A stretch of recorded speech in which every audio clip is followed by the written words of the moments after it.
በስመ አብ ወወልድ ወመንፈስ ቅዱስ አሐዱ አምላክ አሜን። ዝኸበርኩም ናይ እግዚአብሔር ቤተሰብ እዚ ሚካኤል ሚድያ ተካተሉ ሁሉም ናይ እግዚአብሔር ሰላም ናብ ኩልኻትኩም ይብጻሕ ከመይ ኢላትኩም ከመይ ቀኒሓትኩም አምላኽና እግዚአብሔር አምላኽ ዝኸበረን ዝተመስገነን ይኹን። ንእሽተይታ ኣብ መንበረ ሰላማ ተሓወት መግለጸላ ንሳ ክትሰምዕዋ እደሊ እየ ማለት ባዕልኩም ስምዑሞ ባዕልኩም ተረዲእኩም ትናትኩም ሓሳብ እንታይ ከም ዝመስል እውን ክተካፍሉና ማለት እዩ። ካብ መንበረ ሰላማ ዝወፀሎ ካብ ብፅቦን ኣውነ ሰላማ ዝወፅእ እውን ኣሎ ኣብዚ ዘሎ እቲ ምጓሓር ነገራት እውን እናኸደ ይኸይድ ስለ ዘሎ ናብ ዘይኮነ ይኸይድ ኣሎ ማለት እዩ። ኣነ ብጣዕሚ እየ ዝሓዝን ከምታት ነገራት ክመፅእ ከሎ ቤተክርስትያን ከቦታትና ከምዚ ኢሉ ምጓሓርን ምርሓቕን ክኸውን ከሎ ሕዝን እዩ ማለት እዩ። ስለዚ እቲ መፍትሒ ደኣ ክመፅእ ኣሎ ናብ ሓደ ክምፃእ ኣሎ በዓልትና መርኣያ በቲ ይኹን በቲ ዘይኮነስ ኩልና መርኣያ ኢና ክንከውን ዝግበአና ወንጌል እንታይ እዩ እቲ ሓቂ ከመይ እዩ ህዝብና ከመይ ጌርና ንጓሲ ምእመናንና ከመይ ጌርና ንሓብሕብ ቃል እግዚኣብሔር ከመይ ጌርና ንልቦም ፀልመቶም ከመይ ጌርና ነብርህሎም ዝብል ኣብ ዝብል ተጊህና ንባዕልትና እውን ንባዕልኻ ሓሊፍካ እዩ ዝውሃብ ሓደ ግልጋሊ መጀመርያ ንባዕሉ መከራ እናተቐበለ እዩ ነቶም ምእመናን መከራ ከይበፅሖም ንሱ ነጠመ እቲ ምእመን እውን እናፀገበ እቲ ወንጌል እስከመይ ከም ዝኾነ ብተግባር ከረድእ ዝግባእ ዝኾነ ይኹን ኣቦ ማለት እዩ። ስለዚ ኣብቲ ዘሎ ምትህልላኽን እቲ ዝኸይድ ዘሎ ነገራት እውን ናበይ ይኸይድ ከም ዘሎን ኩልና ክንሓስበሉ ተዝከኣል እዩ ዝሐሸ ኣማራፂ እምበር እቲኦም ከምዚ እዮም እቲኦም ከምዚ እዮም ከምዚ እዮም ከምዚ እዮም እናተሃልካ ተዘይኸየድ እውን ዝብል ሓሳብ ኣለኒ ኣነ ማለት እዩ። እስኪ እቲ ሓሳብ ባዕልኩም ስምዕዎ ብሕልፊ ኣብ ከምዚ እንታይ እዩ ኣብ ሓደ ፀኒዕኻ ቤተክርስትያንካ ምሕላው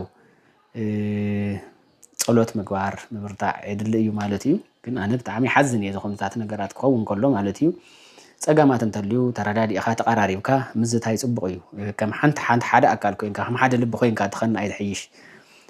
ኣብ ውሽጥና ዘሎ ካሊእ ፀገማት እውን ናብ ከምዚ ከልዕል ዝኽእል ኣብ ምእመናን ቀሩ ዝኽእሉ ሓሳባት እንታይ እዮም ኣቦታት እንታሕቲ ወሪዶም ከድምፁ ምእመናን እውን ነቦታቶም ከድምፁ ይግባእ ምድማፅ ኣድላይ እዩ ዝብል ክረአ እውን ከም ዘለናን ቤተክርስትያንና ሓንቲ ፀኒዕና ምእመናን ከይውጨርና ንሕና እውን ናብ ካሊእ ከይንኸይድ እምሮና እውን ከይከፋፈል ምትጋህ የድሊ እዩ። ነዚ እቲ ሓሳብ ስምዕዎ እንታይ ከም ዝብል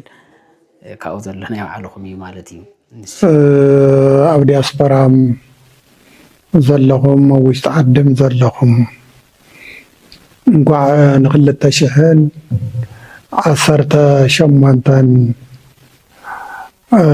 በዓል ዕርገት ጎይታና ኢየሱስ ክርስቶስ ኣብፅሐና ኣብፅሐኩም ክብል ይፈቱ። ክቡራንና ክቡራን ኣብዚ ሎሚ ግዜ ካብ 28 ጀሚሩ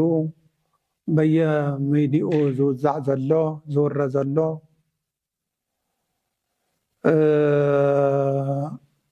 ኩሉ ይሰምዓሎ እዩ። ነዚ መልሲ ክንህብ ተገዲድና ኣለና።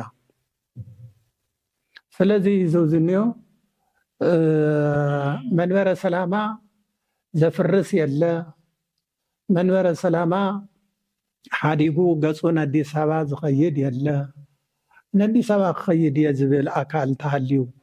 እግሩን ኢዱን መን ይሕዞ ድዩ መን ይኣስሮ ድዩ? መንበረ ሰላማ ኣቋቒምና ንኣዲስ ኣበባ ክንከይድ ኢና ዝብል ኣካል የለን። ባዕሎም እዮም ክንደራደር ኢና እትውና ክንብል ኢና ኢሎም ባዕሎም እዮም ላዕልን ታሕትን ዝብል ዘለዎም ንሕናማ ኣብ መንበርና ኣብ ባይታና ምስ ህዝብና ምስ ህዝቢ ትግራይና ኢና ንነብር። መንበርና ኣቋቒምና ሓገዝትና ኣብዚሕና ብዙሓት ኮይና መንበርና ክነዕቢ ኢና ኢልና ኢና መንበረ ሰላማ ኣቋቒምና ንዕኦም እውን ንምሻም ዝበቕዕና ክድግፉና ክሕግዙና ኢልና ኢና ጌርናዮ። ነገር ግን ክንዲ ዝድግፍዎ ሲደፍእዎ ዝበሃል ነገር መንበረ ሰላማ ኣብ ትግራይ ክቋቋም ዘይደልዩ ቅርሕንቲ ምስ ዘለዎም ፅልእ ምስ ዘለዎም እናወገኑ መንበረ ሰላማ ዝፀርብ ዘለዎ ኣቦታት ዝፀርብ ዘለዎ እሱም እዮም። ስለዚ ንሕና መንበረ ሰላማ ኣብ መንበረሎ መንበረ ሰላማ ኣብ መትከለሎ ዝተፈለየ ኣካል የብልናን። ኩሉ ብፍቅሪ ብሓድነት ኮይኑ እዩ ዝሰርሕ ዘሎ። ስለዚ ኣብ ባይታ ዘየለ ሓቂ ዘይብሉ ስለዝኾነ እዚ ክነገር ንህዝብና ክነጋውዕ እዞም ኣቦዚኦም ኣገብ ግበሩ ንክብለልና እዚ ናብ ህዝብና ክነመሓላልፍ ኢና ተገዲድና ዘለና። ካብዚ ዝተረፈ ያው መግለፂ 12 መግለፂ ዘለዎ ኣሎ። እሱ ክንሰምዕ ኢና ክነስምዕ ኢና ዘንብበልና ክቡር መልአከ ምህረት ሓጎስ እዮም። ብፁዕ ኣቦና ኣቡነ መርሃ ክርስቶስ ዋና ስራሕ መካየዲ ጽሕፈት መንበረ ሰላማ ኦርቶዶክስ ተዋህዶ ቤተክርስቲያን ትግራይ ሊቀ ጳጳስ ዓዲግራት ሃገረ ስብከት፣ ብፁዕ ኣቦና ኣቡነ አረጋዊ ዋና ጸሓፊ ቅዱስ ሲኖዶስ ኦርቶዶክስ ተዋህዶ ቤተክርስቲያን ትግራይ፣ ዝኸበርኩም ኣባላት ስራሕ ፈጸምቲ፣ ዝኸበርኩም ናይ ሚድያ ሰብ ሞያ፣ ዝኸበርኩም ኣብ ውሽጢ ዓድን ኣብ ወፃእን እትርከቡ ሊቃውንቲ ቤተክርስቲያን ምእመናን ኩልኩም ተጋሩ። ሰበይቲ ውሎት ግና ንጎሞራ ክትርኢ ንድሕሪት ግልጽ በለት ሓወልቲ ጨው ከዓ ኮነት ዘፍጥረት 1926 ንሕና ወለድኹም መንበረ ሰላማ ናብቲ ታሪኻዊ ቦትኡ ዝመለስናዮ ከም ሰበይቲ ውሎት ንድሕሪት ናብ ሽዋ ግልጽ ክንብል ኣይኮነን። ቁፅሪ ሓደ ፓትርያርክ ወይ ኣቃቤ መንበር ክህልወና ዘይደልዩ ናብ ኣዲስ ኣበባ ክምለሱ ስለዝደልዩ ፓትርያርክ ከይንመርፅ ከልክልና ንዝብልዎ ንሕና ብፅዋን ብፁዕ ወቅዱስ ኣቡነ ማትያስ ክሳብ ዘለው ፓትርያርክና እዮም ኢልና ብቅዱስ ሲኖዶስ ጉባኤ ወሲና ኢና። ከምዚ እንትንብል ብዙሕ ምክንያት ኣለና። ኣቡነ ሰላማ ግን ነቲ ናይ ቅዱስ ሲኖዶስ ትግራይ ስምምዕ ኣፍሪሶም ብናይ ባዕሎም ድልየት ካብ ኣሕዋቶም ተፈልዮም ክኸዱ ኣይግባእን ነይሩ። ንምንታይ ዕላማ ከምኡ ይብሉ ኣለዉ ኣይተፈለጠን። ንሕና ዝሸምናዮም ንቤተ ክርስቲያን ንምእመናን ከገልግሉ እምበር ዘየለ ዘይተባሃለ ክዛረቡ ኣይኮነን። ካልኣይ በጀት ስብከተ ወንጌል ተኸልኪልና ስብከተ ወንጌል ናብ መሬት ከይወርድ ዕንቅፋት ኮይኖምና ንዝበልዎ ኣቡነ ሰላማ ላዕለዋይ ሓላፊ ስብከተ ወንጌል ኮይኖም ተሸይሞም ንዝተመደብዎ ሓላፍነት ብኣግባቡ ከይሰርሑ ዝተበጀተሎም በጀት ኣብ መዕልኡ ከየውዕሉ ምኽሪ ዘይሰምዑ ብወነኖም ዝኸዱ ሚድያ መዓሎም ምሕዳሮም ገይሮም ኣለዉ። መንበረ ሰላማ 3 ዓይነት ጳጳሳት ኣለዉ ኢሎም ብፁዓን ኣበው ሊቃነ ጳጳሳት ኦርቶዶክስ ተዋህዶ ቤተክርስቲያን ትግራይ ኣብ 3 ይኹን ኣብ 2 ዝተመቐለ ኣካል የለን። ብቅድሚያ ምስ ሲኖዶስ ኢትዮጵያ ዝነበረና ርክብ ዝተበተኸሉ ኣብቲ እዋን ኩናት ኣብ ኣብያተ ክርስቲያናት ትግራይ ብሓፈሻ ኣብ ንጹሃን ዜጋታት ዝበፅሕ ዝነበረ ስቃይ፣ መከራ፣ ሞት፣ ብርሰት ጠጠው ንኽብል ብእዋኑ ናብ ቅዱስ ሲኖዶስ ኢትዮጵያ ሓቲትና ነርና ኢና። ንሶም ግና ፀማም እዝኒ ሂቦምና ክሰምዑና ይከኣሉን እኳ ደኣስ ኣብያተ ክርስቲያናት ንኽበርሳ ንዋያተ ቅዱሳት ንኽዝረፉ ኣብነት መምህራንን ካህናትን ዲያቆናትን ንኽሕረዱን ሰንበት ተምሃሮ ኣብ ዓመታዊ ክብረ በዓል ብግፍዒ ንኽጨፍጨፉ ደቂ ኣንስትዮ ብዕስለ ንኽደፈራ ሞትን ስደትን ንጹሃን ዜጋታት ተጠናኺሩ ንኽቕፅል ሲኖዶስ ኢትዮጵያ ፋይናንሳዊ ሓገዝ ገይሮም እዮም። ካልኦት ኣባላት ቅዱስ ሲኖዶስ ኢትዮጵያ ድማ ናብ ግንባር እናኸዱ ንሰራዊት ኢትዮጵያ ሞራል እንትህውን ኣብ ዝተፈላለዩ ሚድያታት እንዳወፁ ናይ ፅልኢ ስብከት ይሰብኩን ናብ ሃገር ኣሜሪካ እናኸዱ ዕርቂ ሰላም ከይካየድ ብፅልኢ ይቃወሙ ዝነበሩ እዮም። ነዚ ስነ ልቡና ማሕሰይቲ ቁስሊ ረሲዑ ናብ ኣዲስ ኣበባ ዘመዓዶ ኣቦ የብልናን ኣይተኸፋፈልናን። ኣቡነ ሰላማ ዘመሓላልፍዎ መልእኽቲ ካብ ሓቂ ዝረሓቐ እዩ። ናብ ሽዋ ክንምለስ እንተደሊና መንበረ ሰላማ ናብ ታሪኻዊ ቦትኡ ኣይመለስናዮን። 4 ሊቃነ ጳጳሳት ኮይና ን11 ኤጲስቆጶሳት ኣይመሸምናን። ሕገ ቤተክርስቲያን ትግራይ أي مصدقنان بهر هجون أي مصدق نيرنا أما كرازول هزونا حديقنا نبي قديفنا يوخن كيد حقوسن حزنون مسزونا أما نور نمبر كم سبيتلوت ندحريت جلس أي نبلن نابشوا نمعد ولو قداي يبلنا هزونا هاجرنا قدس صيون حديقنا يتم أين خدم أو نسلما كمبو نهزونا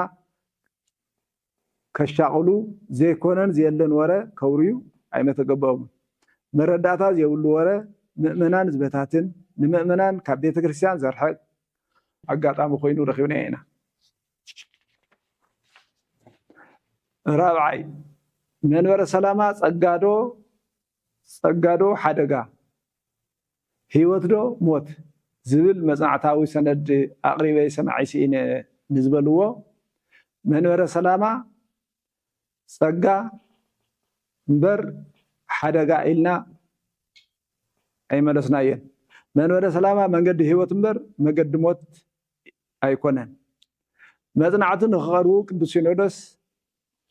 أززومن مزنعتي سريحو مقرو أبي زي تباهلو أما نقو أب زي سرحهم أبناتنا سرح نداموسو إيدوم زأتو مبر تسمع ميعهم كسرحو أي كالو أو نسلامة أنا زبالكوه تزي سميعهمني ناولو زفكرو أبويا قدس سينودس دما نايولك حساب رح زي كونس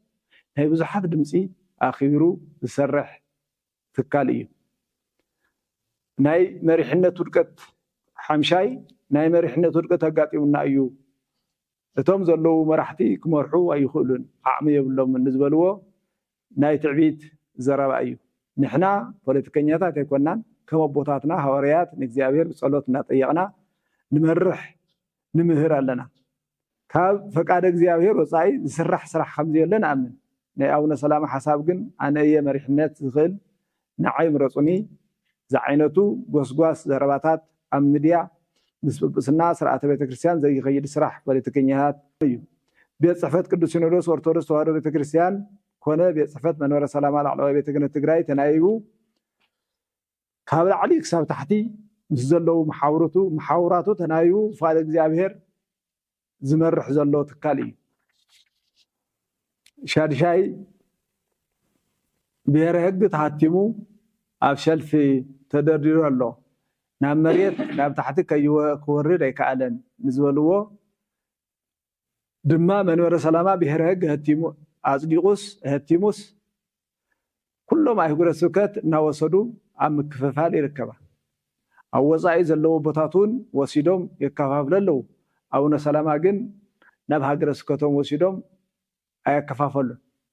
سلازي أبشل في إيو تدرج زلو كبلو حقم يوم بهر هج مستحدش حق مقانو أبايتا قس بقس نأمنان لا ترادانان لا يقرسكتن وردان نهبل لنا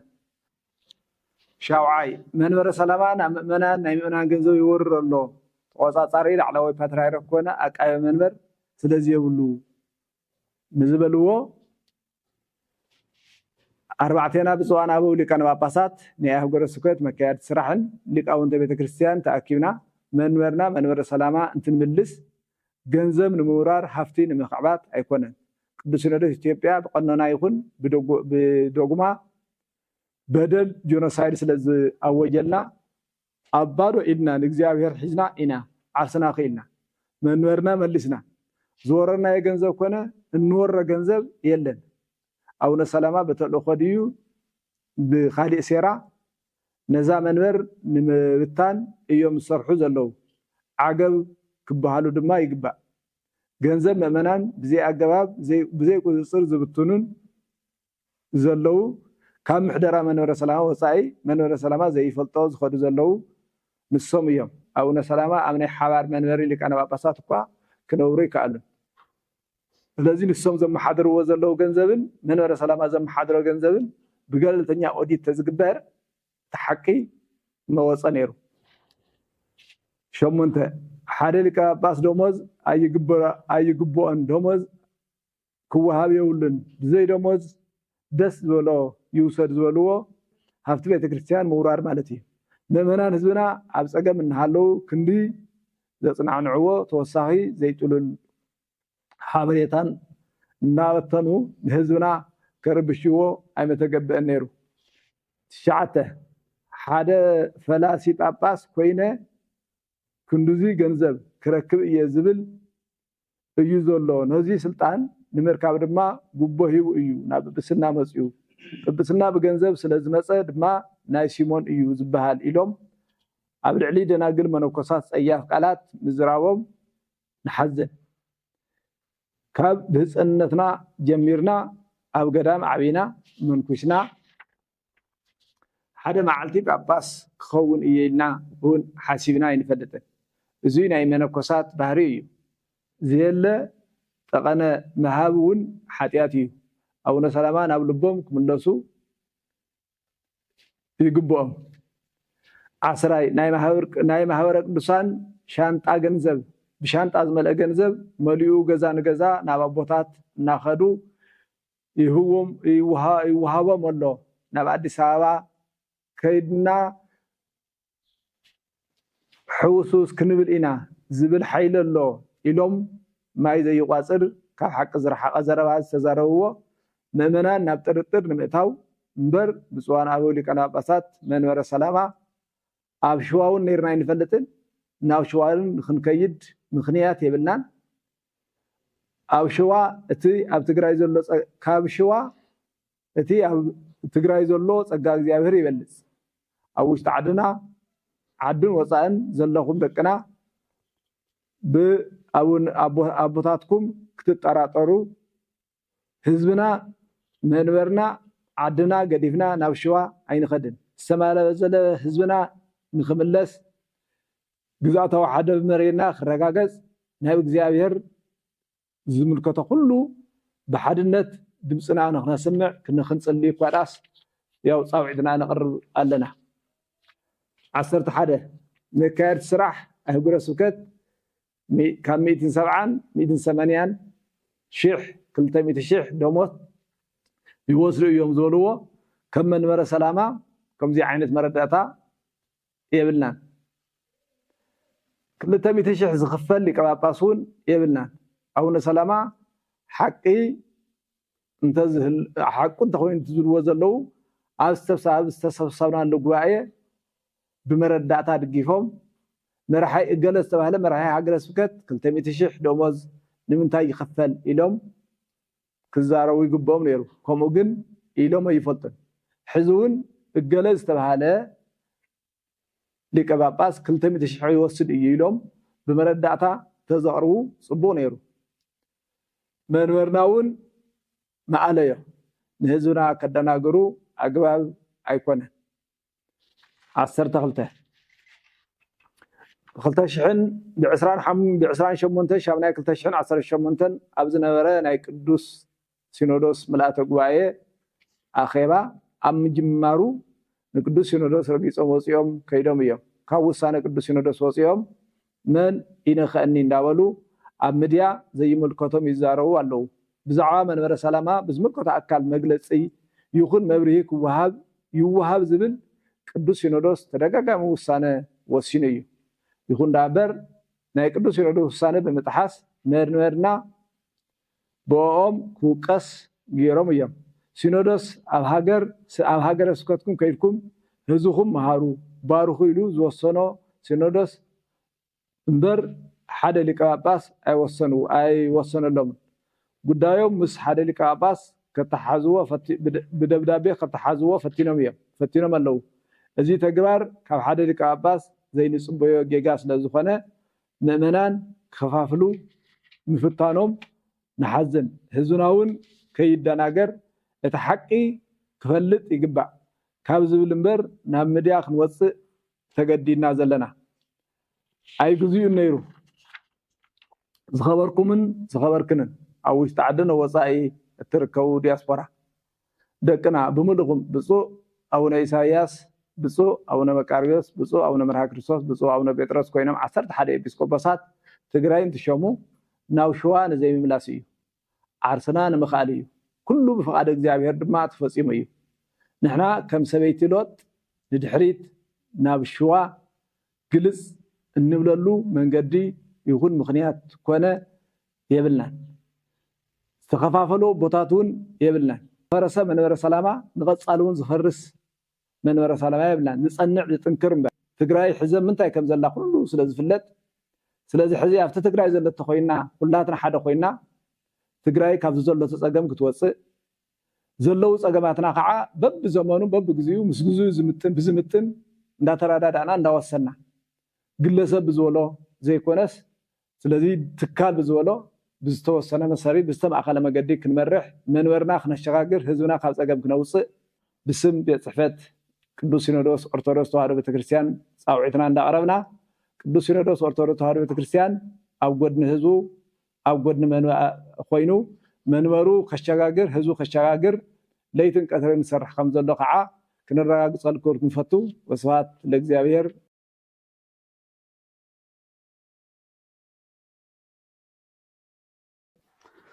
በስመ አብ ወወልድ ወመንፈስ ቅዱስ አሐዱ አምላክ ብፁዕ አቡነ አቡነ መርሃ ክርስቶስ ዋና ስራሕ መካየዲ መንበረ ሰላማ ኦርቶዶክስ ተዋህዶ ቤተክርስቲያን ትግራይ ሊቀ ጳጳስ ዞባ ዓዲግራት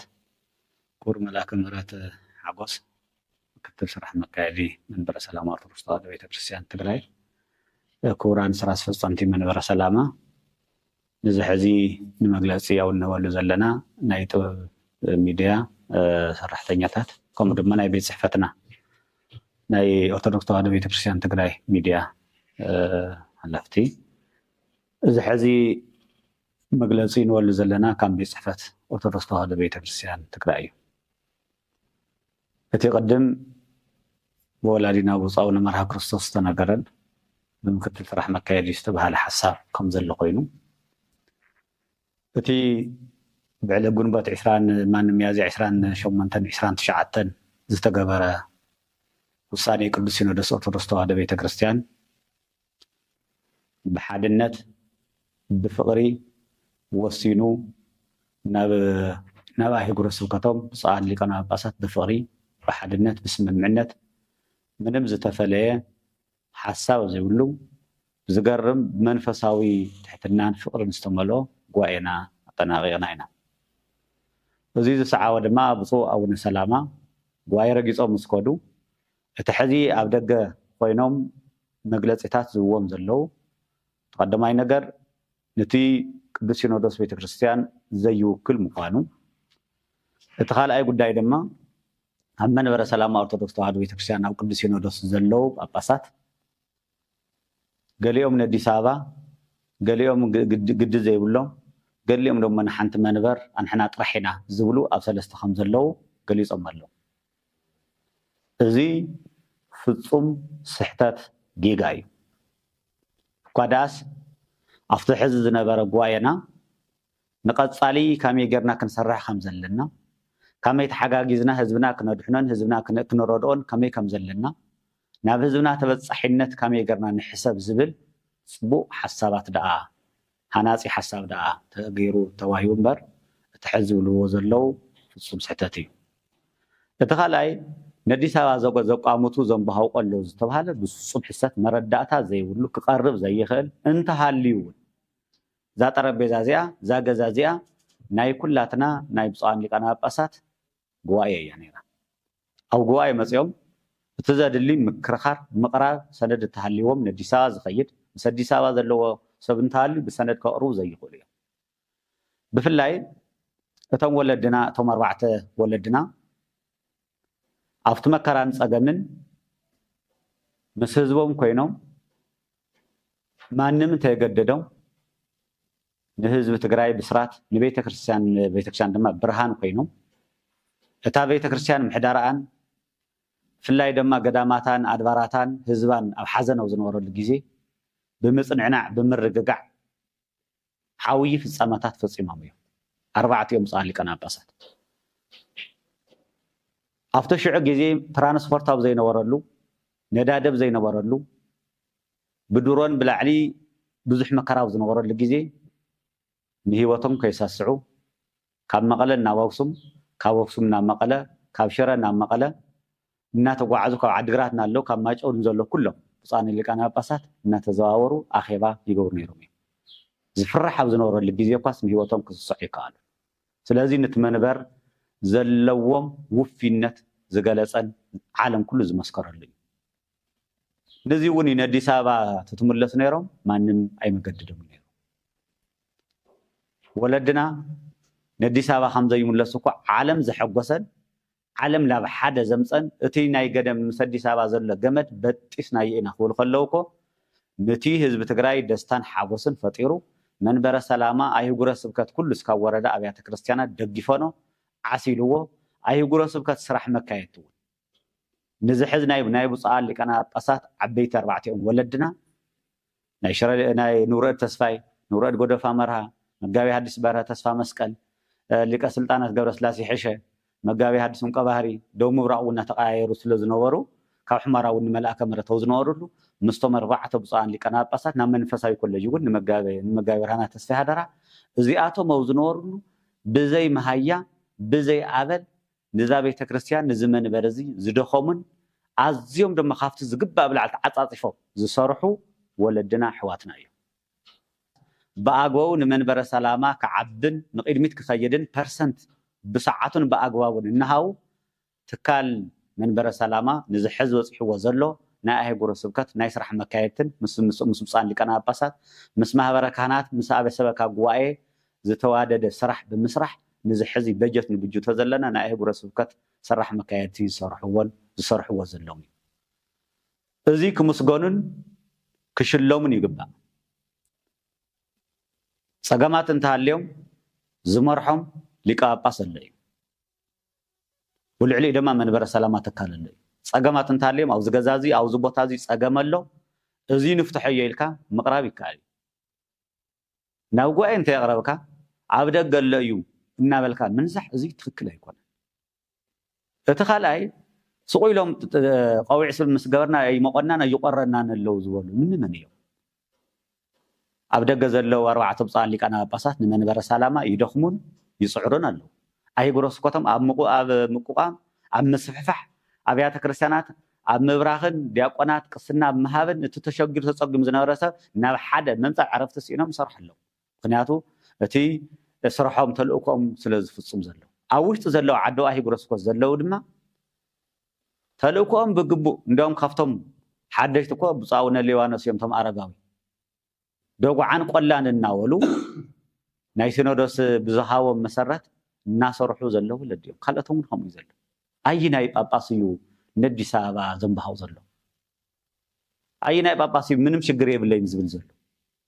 ኣብ ጉባኤ ሓሳብ ይህብ እንዲ ኮይኑ ውሳነ ይውስን እንዲ ዘሎ ወይ ዝተፈለየ ሓሳብ ዲ ዘሎ እዚ ትክክል ኣይኮነን እዚ ደሞ ዝብልዎ ዘሎ ስሑት ትክክል ዘይኮነ መግለፂ እዩ ብፁዕ ኣቡነ ሰላማ ዝብልዎ ዘሎ እቲ ካልኣይ ኣንሕና ጥራሕ ኢና ዝተወሰኑ ሰባት እዮም ጥራሕ ንመንበረ ሰላማ ዝሓሱ መን እዮም እዚኣቶም እሶም ድዮም ንመንበረ ሰላማ ጥራሕ ዝሓሱ እሶም ድዮም ንቅድሚ መንበረ ሰላማ ልዕሊቶም ኣርባዕተ ቦታት ጀጋኑ ተባሂሎም ዓለም ዝመስከረሎም ዓለም ዘድነቆም ካብ ዝነበሮም ትካል መንዚዖም መፅኦም ምስ ህዝቦም ዘለዎ ቦታት ድዮም መን እዩ ካብኣቶም ብላዕሊ ኣነ እየ ክብል ዝኽእል እኳ ደኣስ ክንድቱ ዝገበርዎን ዝሰርሕዎን ክነኽብሮም ይከኣልና ክንድቱ ዝመስረትዎን ክንድቱ ንዓና ዘኽበሩና ክንድቱ ንኣልታ ቤተ ክርስቲያን ዘኽበርዋን ዝሰርሑላን ክነኽብሮም ይከኣልና ኣፎም ንዛረቦም ኣለና ትክክል ኣይኮነን እዚ እንተሃልዩ እውን ገዛና ዓፀና ክንመኻኸሮ ንኽእል ባይታ ምፍጣር ዳ እምበር እዚ ንዚ ህዝቢ ምስቲ ዘሎ ኩነታት ተበሊፅካ ፀገማት ትግራይ ኣብ ዘሎ እዚ እውን ፀገም ኣለና ኢልካ ንህዝቢ ነቲ ናይ ካልኦት ናይ ፀላእትና ወይ ድማ ፀረ መንበረ ሰላማ ዘለው ንክወዓውዑን ንምግባር ተዘይኮይኑ ኣብ ባይታ ሓንቲ ጥር ትብል እዚኣ ተኣክል ለውጢ ከምፅእ ኢልና ይንኣምን እንተርፍን ቤተክርስትያን ምክፍፋልን ናይ ምእመናን ሃይማኖት ወይ ድማ ናይ ምእመናን ሓሳብ ምሽርሻር እንተዘይኮይኑ እዚኣ ተኣክል ለውጢ ከምፅእ ኢልና ይንኣምን እኳ ደኣስ እቲ ዝኸድዎ ዘሎ መገመቲ ካብቲ ሕገ ቤተክርስትያን ኣፈንጊጥካ ንበይንካ ምኻድ እዚ ዘይሕጋዊ ኣካይዳ ምዃን ድማ ኣነ ኣምን ስለምንታይ ኸ እዩ እዚ ተደልዩ እዚ ኣብቲ ጉባኤና ኩሉ ዘርዚርና ከምቲ ንሶም ዝብልዎ እንተጌርና ኣንሕና ካብኣቶም ዝባእስና ከይንኸውን እቲ ጉባኤና ቅዱስ ሲኖዶስ ኣብቲ ምልኣተ ጉባኤ በዝሒ ክንዛረቦም ክንውስኖም ዝግባእ ነገራት እዮም ስለዚ ግን ፀጋደ ሓደጋ ሞት ድዩ ህይወት ንዝብል መንበረ ሰላማን ህዝብ ትግራይ ፀጋ እዩ መንበረ ሰላማ ሞት ኣይኮነን ህይወት እዩ ህይወት ምዃኑ ድማ ካብትና ህይወት ሓደኮ ብፀውነ ሰላማ ምሻም ቶም 11 ምሻም እኮ ኣቦታትና ህይወት ስለ ዘለዎ ህይወት ዘሪኦም ንኸገልግሉ እኮ እዩ ህይወት ዘሪኦም ንትልተ ፀገመ ህዝቢ ከፅናዕን እኮ እዩ ስለዚ ሓደጋ ሞት ኣይኮነን ስለዚ ኣብ መላእ ዓለም ዘለኹም ናይ ኦርቶዶክስ ተዋህዶ ቤተክርስትያን ኣመንቲ ዝሕዚ ኣብ ማሕበራዊ ሚድያ እናውፁ ዝዛረብዎ ዘለው ካብ ሓቂ ዝረሓቐ ኣባይታ ዘየለ እዩ እንተዝህሉ እውን ፀገማት እንተሃልዮም እውን ሲኖዶሳዊ ኣሰራርሓ ኣሎ ምልኣተ ጉባኤ ዝወሰኖ ብኣብዝሓ ዝወሰኖ ውሳኔ ይውሰን እምበር ናይ ግለሰብ ሓሳብ ክውሰን ኣይኽእልን ብኣብዝሓ ውሳኔ ድምፂ ብሓደ ተኣቆ ወይ ድማ ብሓደ ተሸናፍነት በቲ ዝበዝሕ ድምፂ ይውሰን እዚ ናይ ኣቦታትና ዝፀንሐን ዘሎን ንቐፃሊ እውን ዝኸይድ እዩ ካብዚ ወፃኢ ዝኽየዱ ዘለው ግን እቶም ኣቦታትና ኩሎም 14 ብፁዓን ሊቃነ ጳጳሳት ተስማዕሚዕና ዝወፀናሉ ጉባኤ ኣብ ሓድነት ዘለናሉ እዩ ስለዚ ዝተኸፋፈለ ኣብ ሰለስተ ከምዚ የለ እዚ ክነረጋግፀልኩም ንደሊ ናብ ሓድነት ኣብ ዘየምፅእ ነገር ንግዝያዊ ኮሜንትን ላይክን ወይ ደግሞ ንግዝያዊ ጥቕሚ ኢልኩም ትገብርዎ ዘለኹም ጉዳይ ትክክል ኣይኮነን ስለዚ ብዙሕ ክንዛረብ ይግበአና ነይሩ ግን ናታ ቤተክርስትያን ምስጢር ስለዝኾነ ነታ ቤተክርስትያን ክንብል ነቲ ከይደናገር ንህዝብና ዳ መግለፅ ንብለና እምበር እቲ ዝግባእ ግን ቀፀልቲ ምልኣተ ጉባኤ ስራሕ አስፈፀምቲ ብዝሓለፈ ስራሕ መካየቲ ኣህጉረ ስብከታት መፅኦም ተዘራሪብና ኢና ቀፀልቲ እውን ዘለው እስካብ ታሕቲ ክንኸይድ ኢና ምስ ዝምልከቶ ኣካል እውን እናተዘራረብና ጉዳይና ክኸይድ እዩ ብዝኾነ ግን መንበረ ሰላም ኣቦት ኣሎ ኣህጉረ ስብከት ብፁዓን ኣቦታት ኣብ ሰላም ኣለና ኣብ ፅቡቕ ኣለና ስለዚ ናብ ኣዲስ ኣበባ ዝምለስ የለን መንበርናን ቤተክርስትያንናን እናሓለና ኢና ዘለና ስለዚ ኩልኩም እቲ መልእክቲ ናይ ቤተክርስትያንኩም በቲ ተወሰነ ውሳኔ ድማ ተግባራዊ ክኾን ካብቶም ተወሰነ ሓደ ዘይምልከቶ ኣካል ወይ ዘይምልከቶ ሰብ ኣብ ማሕበራዊ ሚድያ ወፅዩ ናይ ዝኾነ ናይ ቤት ፅሕፈትን ናይ ቅዱስ ሲኖዶስ ናይ መንበረ ሰላማን መግለፂ ክህብ ኣይፍቀድን ኢሉ ወሲኑ እዩ እዚ ዝምልከቶ ኣካል መልእክቲ ከመሓላልፍ ጥራሕ ዘሎ ናይ ባዕልና ሚድያ ኣለና ናይ ኦርቶዶክስ ተዋህዶ ቤተክርስትያን ካብኡ ድማ ናይ ቤተክርስትያንና ሚድያታት ዘለው በቲ ዝምልከቶ ኣካል ክወፁ ከለው ጥራሕ እዮም ናይ ቤት ፅሕፈትና ዝበሃል እምበር ብዝኾነ ዝውዛዕ ዘለው ወረታት ይኹን ሚድያታት ዝወሃቡ ናይ ቤት ፅሕፈትና ኣይኮኑን ሰላም እግዚኣብሔር ምስ ኩላትና ይኹን